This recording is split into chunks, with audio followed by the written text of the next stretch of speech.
Assalamu alaikum, karibu sana. Tuko jikoni kama kawaida yetu, na tunakualika ujiunge nasi uone leo tunafanya nini, tunapika nini. Karibu sana. Sawa, sasa leo natengeneza skonzi na maziwa 200. Maziwa ya moto moto hayo, mililita 200. Alafu natia hamira. Hamira hii ni nusu kidonge cha hamira fresh. Unaweza kutumia hamira kijiko kimoja na robo. Natia na sukari kijiko kimoja, kwa sababu niko kwenye baridi sana, huwa napenda kuiactivate hamira ili kuwa na uhakika kama inafanya kazi. Makisa nyingine zinabuma. So kama wewe uko kwenye joto, si lazima ufanye hivi. Unaweza kuchanganya hamira na unga moja kwa moja ukaanza kukanda. We're adding the oil,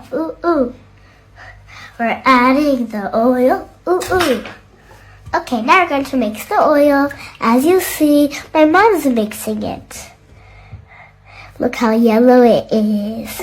Sasa niache nione kama itavimba hamira. Wakati huo nasubiri unga wangu, ndo huo nafanya unga vikombe 4. So nimetia sukari vijiko 2, kijiko hicho ndo kikombe cha 4. Chumvi kijiko kidogo kimoja, nimekijaza sawa sawa. Alafu na koroga viungo vyangu vikavu na vikoroga. Haya, baadaye hamira ilikuwa imeshatoa mapovu, manake nafanya kazi vizuri. Haya, naanza kuchanganya unga, natia unga kidogo huku na koroga. Nitatia kidogo mpaka ni umalize unga wote kukoroga, kuchanganya. Na pembeni nina maji ya moto. Hayo ni maji nimechanganya, nimetumia kwenye kile kikombe kilichokuwa na maziwa. Maji ya moto nimeongeza kama mililita 100.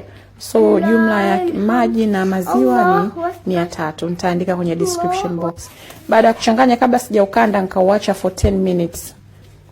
Niliuacha hivyo na bonge yake. Sasa ndo nakanda. Unaona, na uchanganya na sasa nimetia siagi kijiko kimoja, na sasa nitaukanda mpaka ulainike. Kwa nimeukanda kwa takriban dakika 6 au 7. Sasa unaona umeshachanganyika vizuri. Nimeutia kwenye bakuli. Nimepaka mafuta kwa juu ili usishike kwenye karatasi. Unaona nimefunika na nailoni yangu hiyo.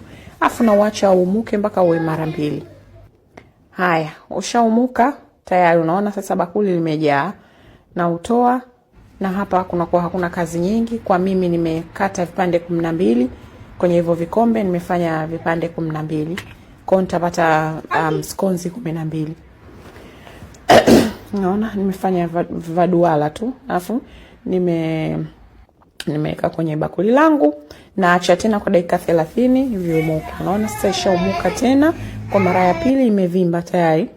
Nimechukua maziwa, nimechanganya na maji kidogo, ndo napaka juu. Sitopaka yai, napaka maziwa na maji juu.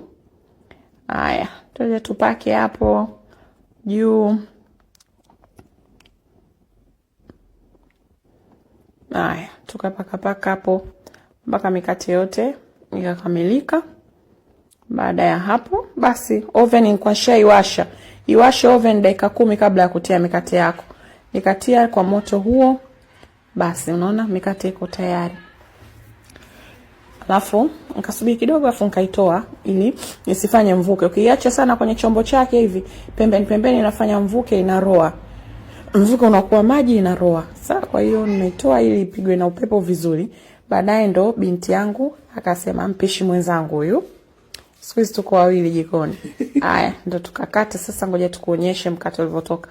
Yaani umetoka laini, very very soft. Laini sana na ulikuwa mtamu, unachambuka. Unaweza kufanya shape yoyote unaotaka, sio lazima ufanye shape hii.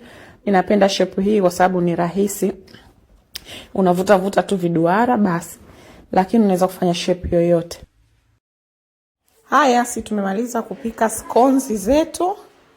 Tuko tayari kuzila. Hizi tunapenda kunywa na chai jioni au asubuhi, au watoto wanachukua naenda nazo shule. Kwa heri, tuonane siku nyingine tukipewa punzi inshallah.